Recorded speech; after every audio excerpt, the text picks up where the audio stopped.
Retira-te daqui, Satanás.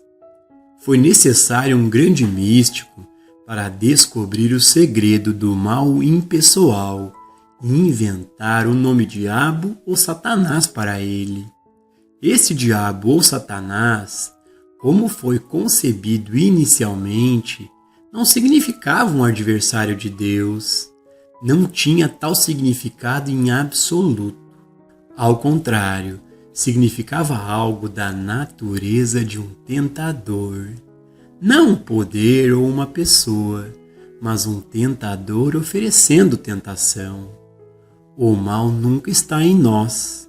É o tentador que nos tenta em pecado, doença, morte, falta e limitação. E este tentador deve ser reconhecido em todo momento como uma fonte impessoal do mal. Quando o diabo se apresentou diante de Jesus no deserto, tentando-a transformar as pedras em pão, Jesus respondeu: "O homem não viverá só de pão, mas de toda palavra que sai da boca de Deus." Novamente, Satanás tentou o Mestre a se lançar no pináculo do templo, e a resposta de Jesus foi: "Não tentarás o Senhor teu Deus." Mais uma vez, Satanás lhe ofereceu a tentação, na forma de glória mundana, e a isso Jesus respondeu: "Retira-te daqui, Satanás." Com este reconhecimento do diabo como a fonte impessoal do mal, Satanás o deixou. A partir de então, o que ouvimos sobre Satanás no que diz respeito ao Mestre? Ele não aparece mais. Ele parece ter desaparecido ali mesmo. Com este "retira-te daqui, Satanás", já não há mais Satanás. O Mestre está sozinho com Deus, conscientemente um com Deus, o vitorioso, com domínio total. Mas o tentador, o diabo, se foi. A tentação se foi. A tentação sempre aparece como uma pessoa ou uma condição. Toda necessidade de ajuda para si próprio ou qualquer pedido de ajuda que venha de outra pessoa deve ser reconhecida como uma tentação a ser rejeitada.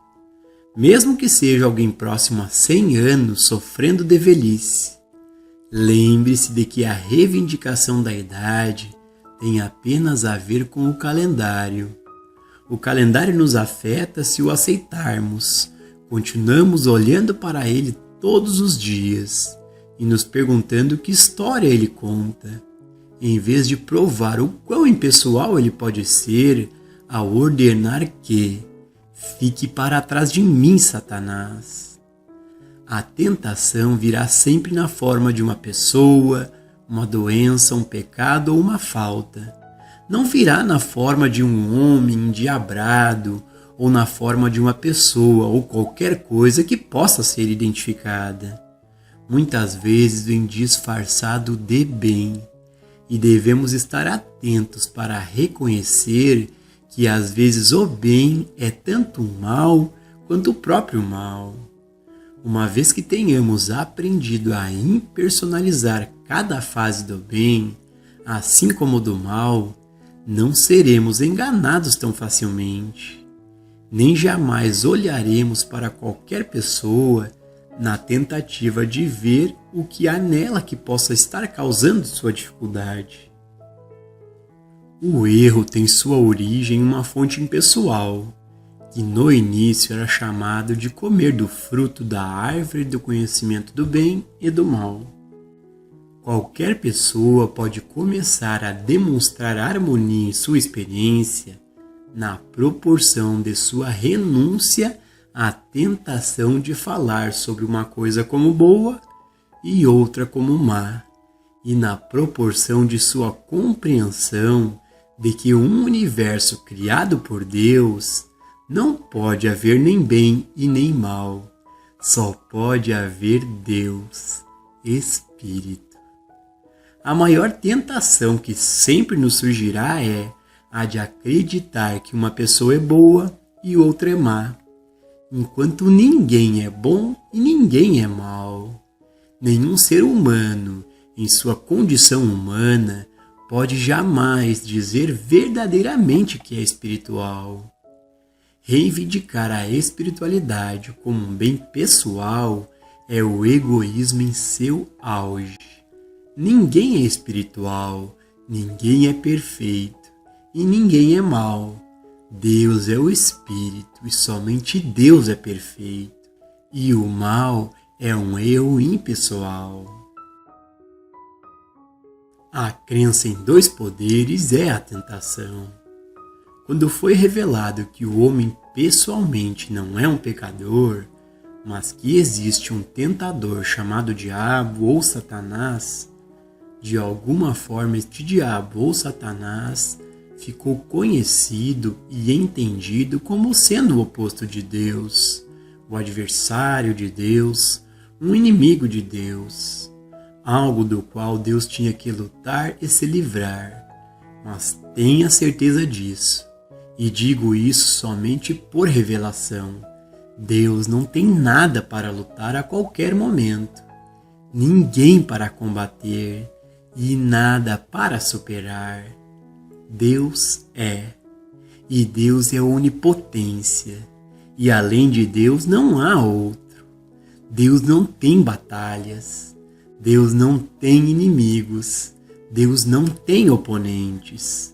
O diabo pode subir e descer o mundo desfilando suas mercadorias, mas se todos disserem não à tentação oferecida, isso será o fim do diabo. E isto sem qualquer ajuda de Deus. Não precisamos de Deus para lutar contra o diabo por nós. Precisamos apenas das palavras: não, fique para trás de mim. Paulo nos deu outro nome para o diabo, ou para o mal, quando o chamou de mente carnal. E embora ele também tenha cometido o erro que a maioria dos metafísicos modernos cometem, ao combater o mal, Paulo se encontrou com todo tipo de perseguição, espancamentos e prisões, porque ele fez a mente carnal inimiga de Deus. A mente carnal é o braço de carne, ou seja, o nada. É um tentador que pode nos tentar a acreditar em um poder à parte de Deus, mas não pode fazê-lo mais do que o diabo poderia fazer Jesus sucumbir às suas tentações. Não, a mente carnal é uma tentação. A mente carnal é uma reivindicação de dois poderes. A mente carnal está sempre apresentando aparências de pecado, doença, morte, falta e limitação, mas estas não são mais do que aparências. Elas não são a realidade. Para nosso propósito, usamos termos como diabo, mente carnal, hipnotismo ou mesmerismo. Na verdade, uma das melhores palavras a ser usadas para descrever o mal é a palavra aparência. Assim como a ilusão no deserto não é uma coisa ou uma entidade, mas uma aparência, também os males que se apresentam a nós não são reais. Eles não têm identidade, eles não têm substância, eles não têm lei. Podemos, portanto, considerá-los como aparências. O que quero dizer é o seguinte: o erro não tem sua origem em você ou em mim, não tem sua origem em pensamentos errados, não tem sua origem no ódio, inveja ou ciúme. Ele tem sua origem na aceitação da crença de que existem dois poderes. Nenhum homem a inventou ou a descobriu. Esta crença universal que vem a nós a cada minuto do dia e da noite para a aceitação ou rejeição. Esta crença do bem e do mal. Esta crença em dois poderes. É tudo o que existe para a mente carnal. o nada e o não poder da tentação. É coerente declarar que Deus é infinito e todo poder, e então no mesmo fôlego atribuir poder a algo mais, dando-lhe poder de causa de doença, pecado ou falta? Se devemos amar a Deus supremamente, isso só pode porque aceitamos Deus como o único poder que existe. Como pode alguém amar a Deus, que não só não é o único poder, mas nem sequer é forte o suficiente para cuidar do diabo em todos esses milhares de anos? Não acredito que seja possível que alguém ame a Deus com todo o seu coração e alma e, ao mesmo tempo, acredite em dois poderes, independentemente de quanto ele possa expressar seu amor a Deus. Só se pode amar a Deus na realização da natureza suprema do ser de Deus. E isso faz do mal sem poder. Ao compreender Deus como sendo o único e todo poder, não tendo nada com o que lutar, ninguém em nenhuma condição, permanecendo na suprema natureza infinita do ser de Deus, e assim reconhecendo todas essas aparências como braço de carne ou como uma tentação de acreditar em dois poderes, as más condições irão desaparecer e evaporar.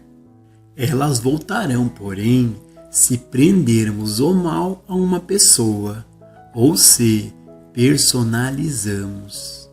Não peques mais, para que uma coisa pior não chegue a ti.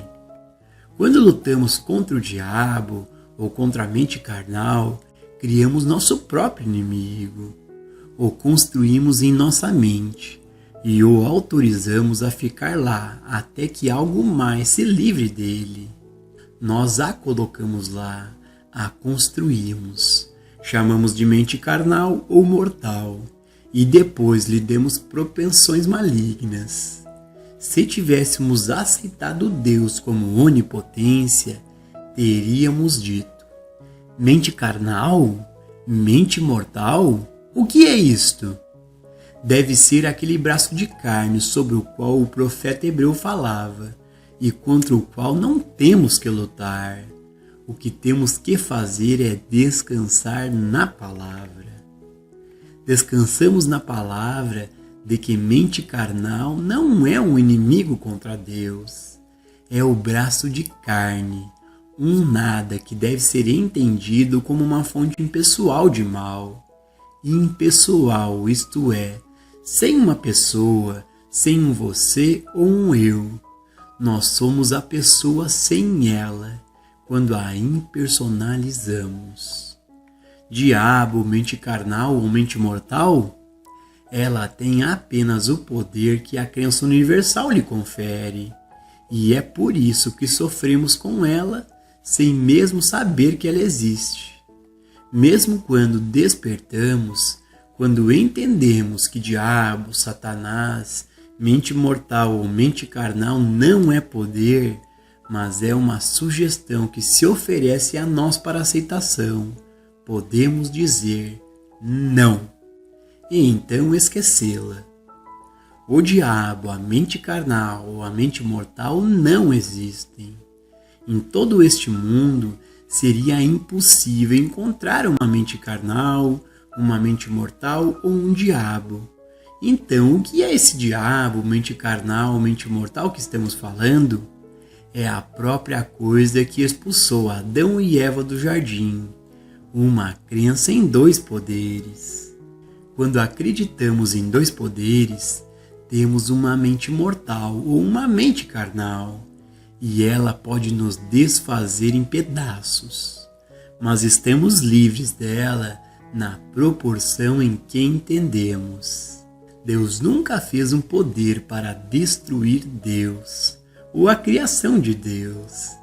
Deus é o único princípio criador deste universo, pois Deus é onipotência, onisciência e onipresença, e portanto não pode existir o poder do mal. Pare de combater o eu. É estranho como, através dos tempos, homens e mulheres religiosos têm dedicado suas vidas ao propósito de vencer o diabo. E o diabo não tem poder. O diabo não é nada, exceto o que decidimos fazer dele. O mundo metafísico cometeu o mesmo erro. Ele lhe dirá que não existe o diabo ou Satanás, que existe apenas a mente mortal. No entanto, todos os tipos de citações e afirmações são feitos para superar esta mente mortal. E assim muitos estudantes sinceros da verdade levam uma surra por causa de sua crença na mente mortal. Tudo o que existe para o que é chamado de mente mortal é a crença no bem e no mal. Não existe a mente mortal como uma entidade, e também não existe a mente carnal como uma entidade. Não existe o diabo ou Satanás como uma entidade. Existe apenas uma crença universal em dois poderes. E essa crença é a causa de cada pedaço de discórdia e de toda a desarmonia que já existiu na face da Terra. Na medida em que lutarmos ou batalharmos contra essa chamada mente carnal, ou qualquer de suas formas e expressões individuais, nesse grau perderemos, porque criamos um inimigo maior do que nós mesmos, um inimigo no qual Deus não pode nos ajudar, porque Deus não tem conhecimento dele. Deus é puro demais para contemplar a iniquidade. Não foi o ensinamento de Jesus Cristo orar a Deus pedindo: por favor, vença meus inimigos, por favor, destrua os meus inimigos, por favor, saia antes de mim e mate essas pessoas terríveis. Essa é uma forma supersticiosa e ignorante de oração, que Jesus nunca, jamais ensinou. A superação tem que estar dentro de nós. E a superação tem que ocorrer dentro de nós. É o nosso reconhecimento da verdade. Eu nunca o deixarei, nem o abandonarei. Se você atravessar as águas, não se afogará. E se atravessar o fogo, as chamas não acenderão sobre você. Por quê? Porque elas não têm esse poder. Ao realizarmos isso, entenderemos porque Jesus pôde perdoar a mulher apanhada em adultério, pôde perdoar o ladrão na cruz e o Judas que o traiu. Ele sabia, através da revelação divina, que estes não tinham tal poder. Destrua este templo, e em 3 dias eu o levantarei. Mas ele falou do templo do seu corpo, e isso se aplica também ao corpo de nossos negócios, ao corpo de nossas relações, de nosso lar, de nosso trabalho e de nosso suprimento. Certamente as depressões podem vir a nos privar de nossas economias, de nossa riqueza, de nossos investimentos, mas elas são apenas o corpo do suprimento. Elas não são o suprimento. Deus é o nosso suprimento. E se perdermos o que consideramos ser o corpo de nosso suprimento, podemos começar de imediato a construí-lo novamente. Não há limite. Não existe tal coisa como ter apenas uma chance, ou mesmo 2 ou 3. A única questão é o quanto nós mesmos somos capazes de aceitar os princípios espirituais e depois o quanto os praticamos até que se tornem uma força viva dentro de nosso próprio ser. Não há poder nas discórdias deste mundo. Compreendo, é claro, como é difícil olhar para os pecados, doenças e horrores do mundo e não acreditar que haja poder neles.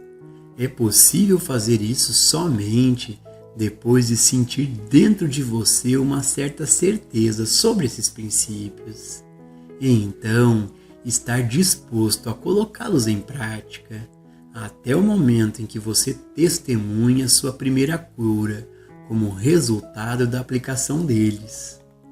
A primeira vez que alguém é curado através da compreensão de que você não apelou a Deus e não esperou que a verdade removesse o erro, mas descansou na realização de que existe apenas um poder e que nada tem poder exceto o que vem do alto, você saberá que testemunhou estes princípios em ação. Então você terá a coragem de prosseguir em frente, até que seja capaz de fazer algumas das obras maiores, porque você viu o inimigo destruir-se a si mesmo. Você viu as aparências se destruírem. Se Deus fez tudo o que foi feito, e tudo o que foi feito é bom, então Deus não fez uma mente carnal, uma mente mortal, um diabo ou um satanás. E isto, portanto, não tem existência, exceto como um conceito mental no pensamento humano. Se você gostaria de demonstrar quão impotente é um conceito humano, feche os olhos e construa a maior bomba que você pode construir. Construa uma bomba atômica e combine-a com hidrogênio e com todas as formas de fissão nuclear que você já ouviu falar. Multiplique por 1000. Depois jogue-a e veja como ela é impotente para fazer qualquer coisa. É apenas um conceito mental. E um conceito mental não tem substância, não tem lei, não tem entidade, não tem ser. É verdade, ela tem forma, e é por isso que você pode vê-la, mas só pode vê-la em sua mente como uma imagem mental. Quando você começa a compreender que o diabo é uma entidade feita pelo homem, formada na mente do homem, mas não na mente de Deus, que não tem lei, nenhuma substância, nenhuma atividade, nenhuma fonte, nenhuma avenida e nenhum canal, você o anula. Você o reconheceu pelo que ele é, poder temporal, o braço de carne, um nada. É com essa compreensão que você começa o trabalho de cura. Na verdade, independentemente do nome ou da natureza do problema com que você é confrontado, você pode estar certo disso. Não é nada mais do que uma tentação do diabo vindo até você para a aceitação ou para a rejeição. Este demônio nada mais é do que a mente carnal, a mente humana, que existe por causa de uma crença no bem e no mal. Quando não há crença no bem e no mal, não há mais mente humana, nem mente carnal.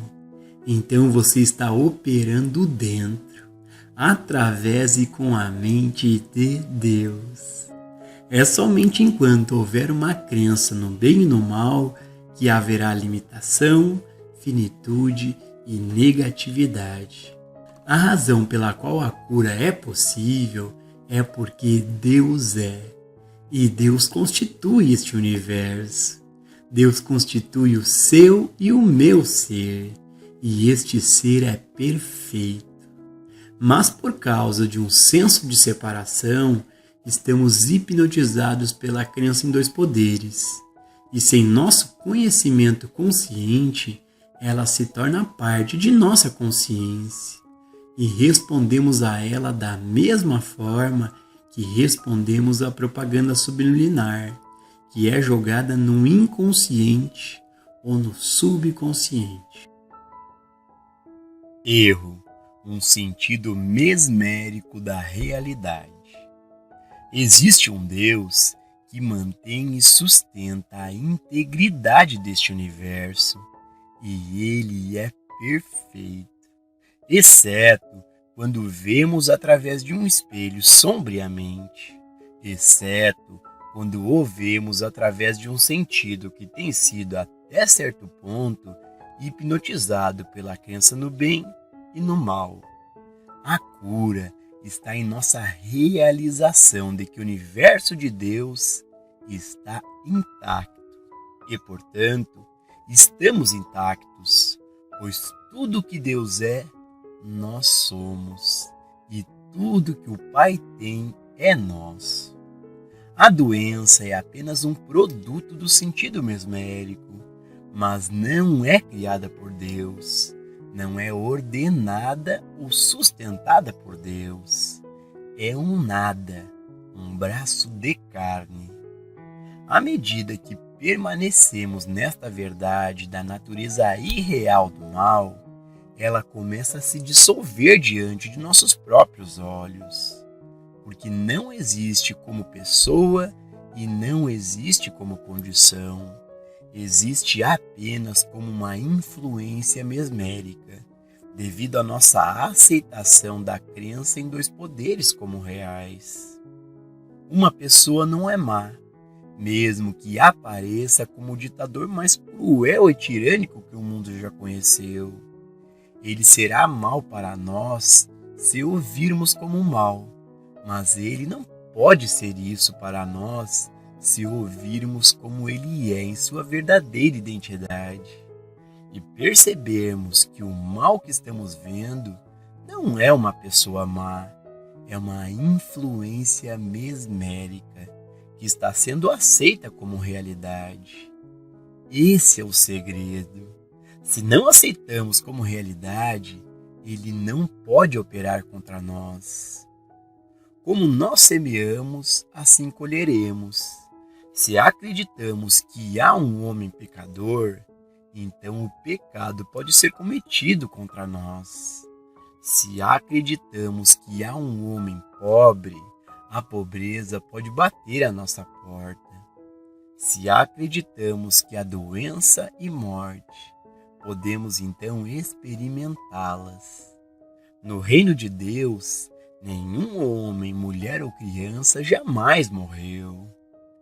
Nunca houve uma morte desde que o tempo começou no reino de Deus. Nunca houve nenhuma morte.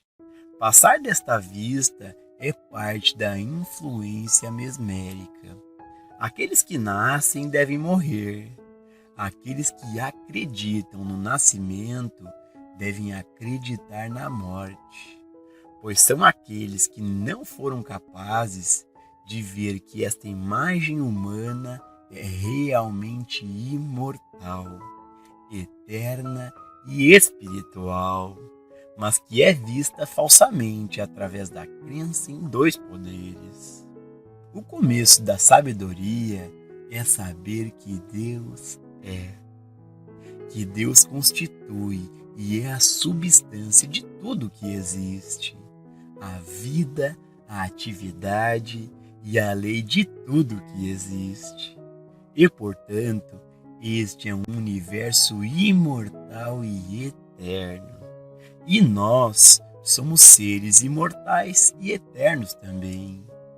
Então, o que vemos como mundo finito limitado, como mal em qualquer forma, seja pecado, doença, falta, limitação, guerras, depressões, tempestades, devemos entender que é o produto de um sentido mesmérico universal, aquilo que originalmente era chamado de diabo, mas agora é chamado de mente carnal ou mente mortal, porque nunca foi de Deus, mas foi formada na mente do homem, após a queda do homem e sua aceitação de dois poderes. Esta crença existe apenas como uma imagem mental, sem poder e sem continuidade. Desta forma, ela começa a desaparecer e se desvanecer até não existir mais. O trabalho de cura é realizado nessa base, mas não é realizado orando a Deus por ajuda, orando a Deus por emprego, suprimento, atividade ou qualquer outro tipo de presente.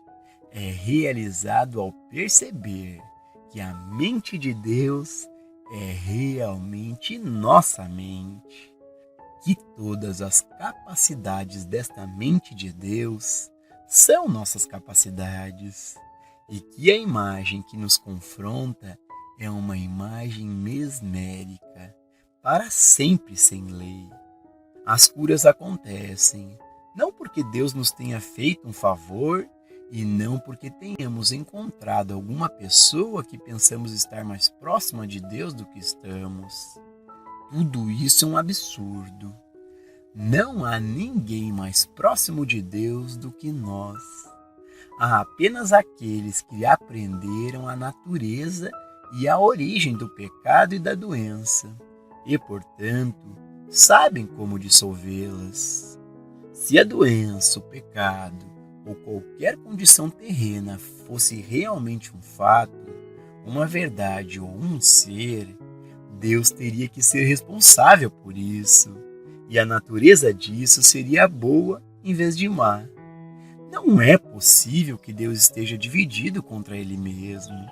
Não é possível que uma inteligência infinita haja destrutivamente contra si mesma ou contra sua própria criação. Portanto, devemos aceitar o fato de que Deus é a própria perfeição. E tudo o que Deus fez e tem feito é bom. E qualquer coisa que Deus não fez não existe. Nem o pecado, doença, morte, tempestades, nem nada parecido jamais foi feito por Deus. Eles aparecem para nós por causa de uma crença universal em dois poderes. E nossa realização, essa convicção e certeza profunda disso, é o agente de cura.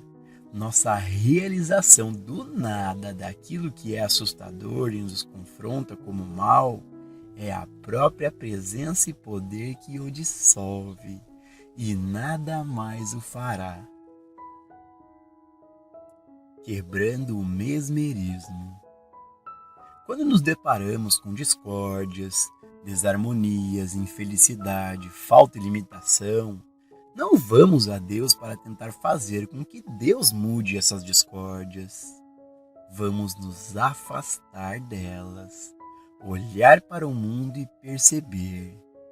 Isto é apenas uma parte do mesmerismo universal, tentando me convencer de que Deus não está em campo, que Deus não é a minha vida e meu ser, tentando me convencer de que existem dois poderes na Terra, mas eu sei bem, eu sei que não pode existir um Deus infinito e um poder maligno. Permanecendo nessa palavra e deixando essa palavra permanecer em nós, quebramos o mesmerismo, não por força nem por poder, mas por realização. O céu não pode ser conquistado pela tempestade.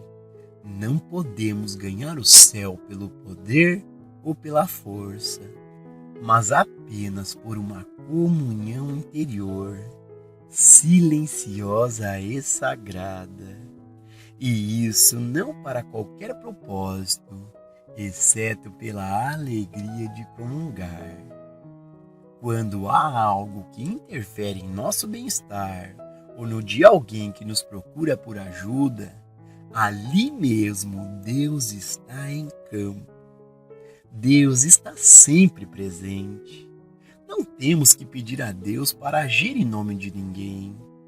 Tudo o que temos de fazer é enfrentar a fonte impessoal de todo o mal e reconhecer o seu nada, reconhecer sua ilegalidade, e então ficarmos quietos e assistir, observar a mente carnal e suas imagens desaparecerem de nós. É necessário apenas nos assegurarmos de que Deus é. Deus é a substância de toda forma, e este mundo é perfeito, porque é o mundo de Deus. Estou diante de uma imagem de uma pessoa moribunda, de uma pessoa pobre ou pecadora, ou de um prisioneiro. Esta é a atividade mesmérica da mente carnal apresentando essa imagem para mim. Como sou grato por ter aprendido de que não há nenhuma lei nesta imagem para sustentá-la, nenhuma substância, nenhuma forma, nenhuma atividade. Portanto, ela deve se dissolver. Se tivermos de modo contínuo em mente estes princípios fundamentais, devemos chegar a uma completa convicção de que Deus é. E isto significa harmonia é. Isso significa que todo o reino de Deus está em paz, está em harmonia com Deus. Então percebemos que a única perturbação à nossa paz e harmonia é causada por tudo aquilo que tenha nos convencido de que existem dois poderes. Quando começamos a compreender que esta crença é a mente carnal, o braço de carne ou um nada, é quando as imagens dos sentidos são dissolvidas. É por isso que a pessoa não sai correndo como um bombeiro para pegar seu chapéu e seu casaco e correr para ver seu paciente. Essa pessoa não faz o melhor trabalho.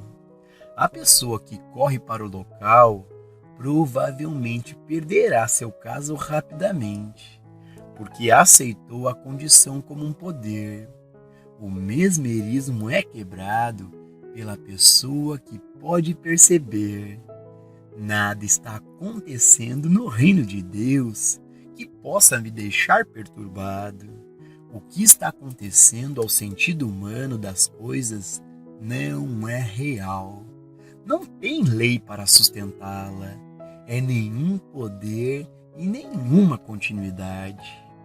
Na contemplação silenciosa desta verdade, o mesmerismo é quebrado, e junto com ele a imagem desaparece. É assim que o trabalho de cura é realizado.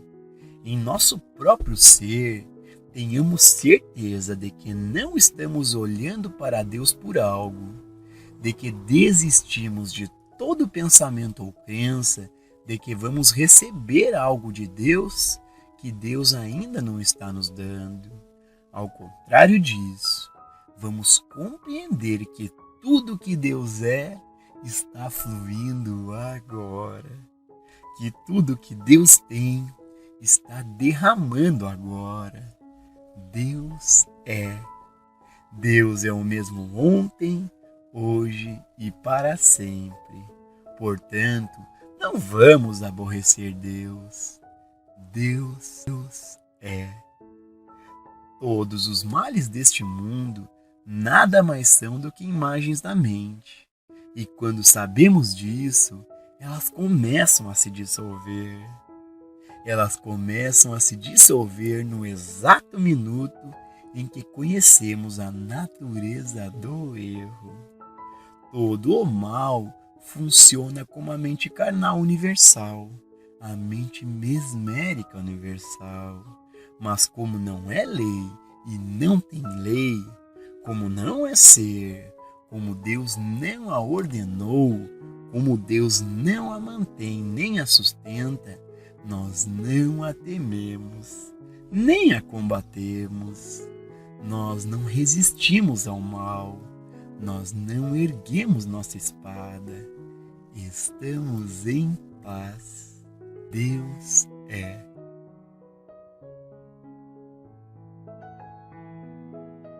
A cura vem através da realização dos princípios da impersonalização e nadificação.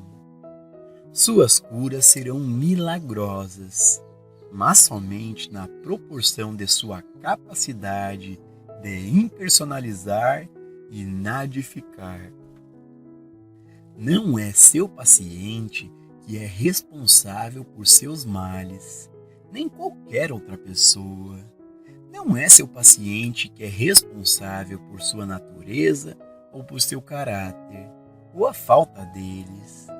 É apenas sua ignorância de como separar-se dessas influências impessoais ou diabólicas, que vêm como tentações ou sugestões, mas que, em si mesmas, não são nada, até que ele as aceite ou acredite. A cura espiritual tem seu fundamento em Deus, mas não é uma ida a Deus para a cura, nem esperar que Deus faça alguma coisa.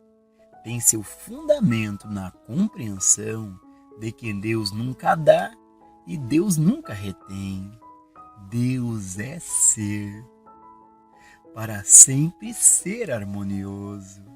Então, segue seu reconhecimento do fato de que tudo e qualquer coisa de natureza diferente de Deus pertence à categoria do diabo, do Satanás ou mente carnal, que é o poder temporal, que é um nada.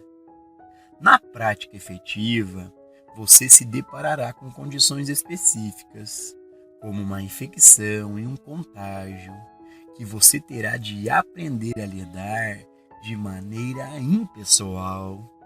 Sempre há epidemias de uma natureza ou de outra, e você terá que aprender que estas não são condições da matéria, nem são condições do clima. Essas são projeções de uma mente carnal, de uma mente que não tem poder. No momento em que você tenta lidar com infecção ou contágio, você falhará, porque estará no nível da matéria médica, que opera do ponto de vista do poder dos germes, do poder da infecção e do contágio. Mas você não pode fazer isso. Você pode trabalhar somente a partir do nível espiritual.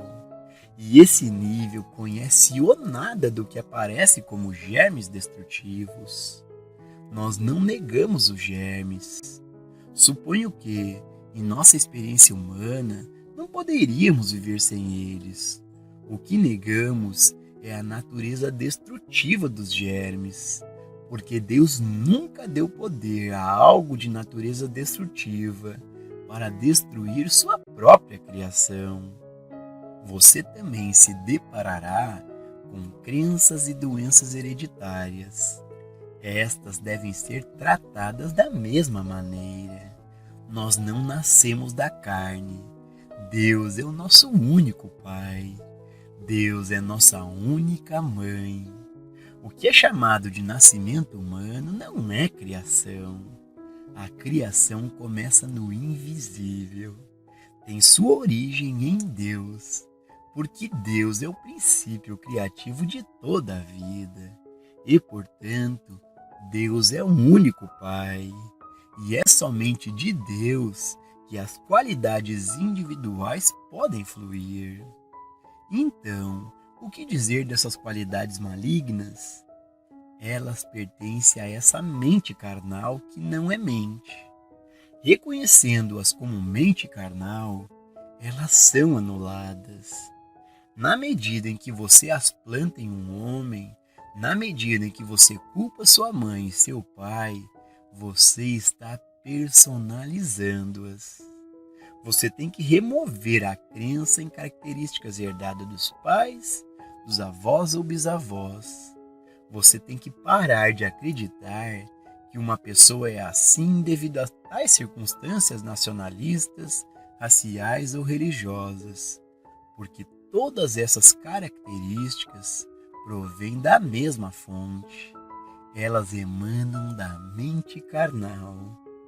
E porque sua substância é a mente carnal, elas não são poder, não são presença, não são substância, não são lei. Alguns dos males que você encontrar lhe aparecerão como formas que você não pode reconhecer pelo que são. E você pode esquecer que estas também devem ser rebaixadas à mente carnal, onde podem ser nadificadas. Em meus 30 anos de trabalho de cura, tive os mesmos problemas que qualquer outro praticante.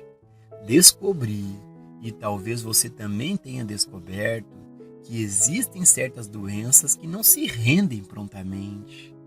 Entretanto, nenhum único caso é chamado de incurável e realmente é incurável. Não há nada impossível, uma vez que você compreende a natureza de Deus e conhece verdadeiramente a natureza do erro como um nada impessoal.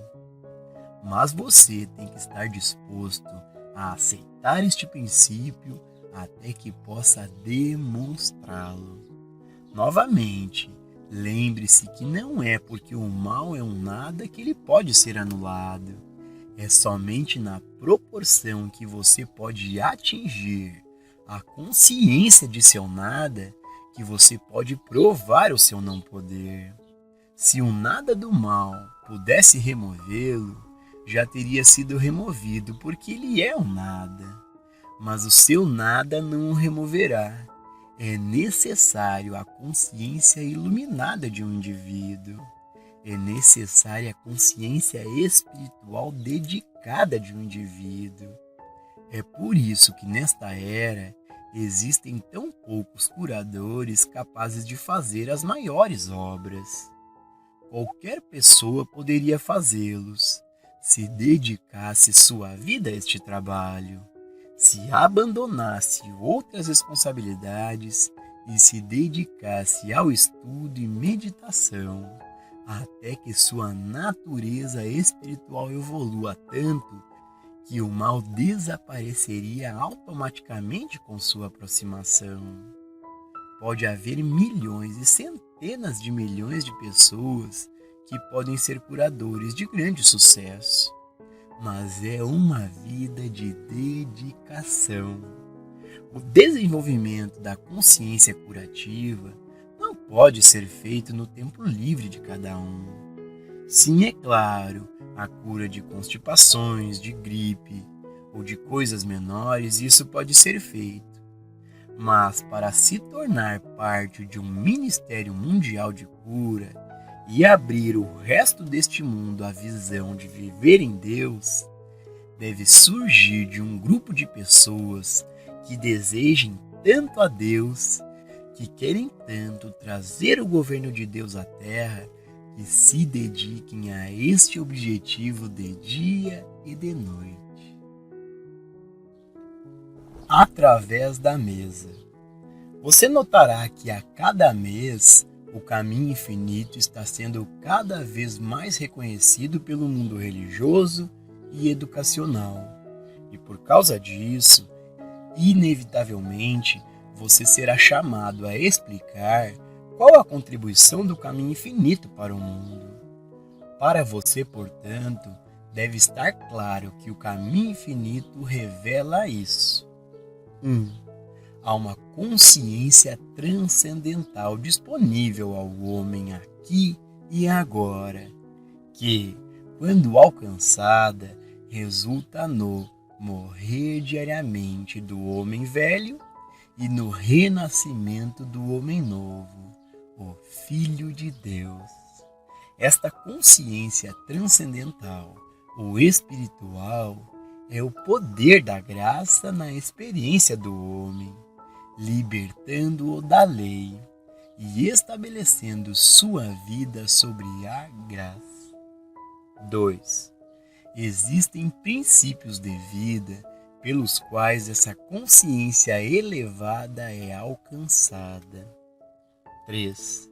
Através do discernimento espiritual agora disponível, a natureza de Deus como consciência individual é revelada, o reino de Deus e o segredo do poder espiritual. Se tudo isso não estiver claro para você, comece imediatamente um estudo sério do livro A Vida Contemplativa e dos seguintes capítulos do livro Um Parênteses na Eternidade. Realidade e ilusão, a natureza do poder espiritual e vivendo acima dos pares de opostos. Você não pode passar toda a sua vida recebendo, mas deve esperar ser chamado a dar. e você não pode dar mais do que compreende. O que você compreende do caminho infinito é a medida de sua demonstração espiritual. De graça recebestes, de graça dai.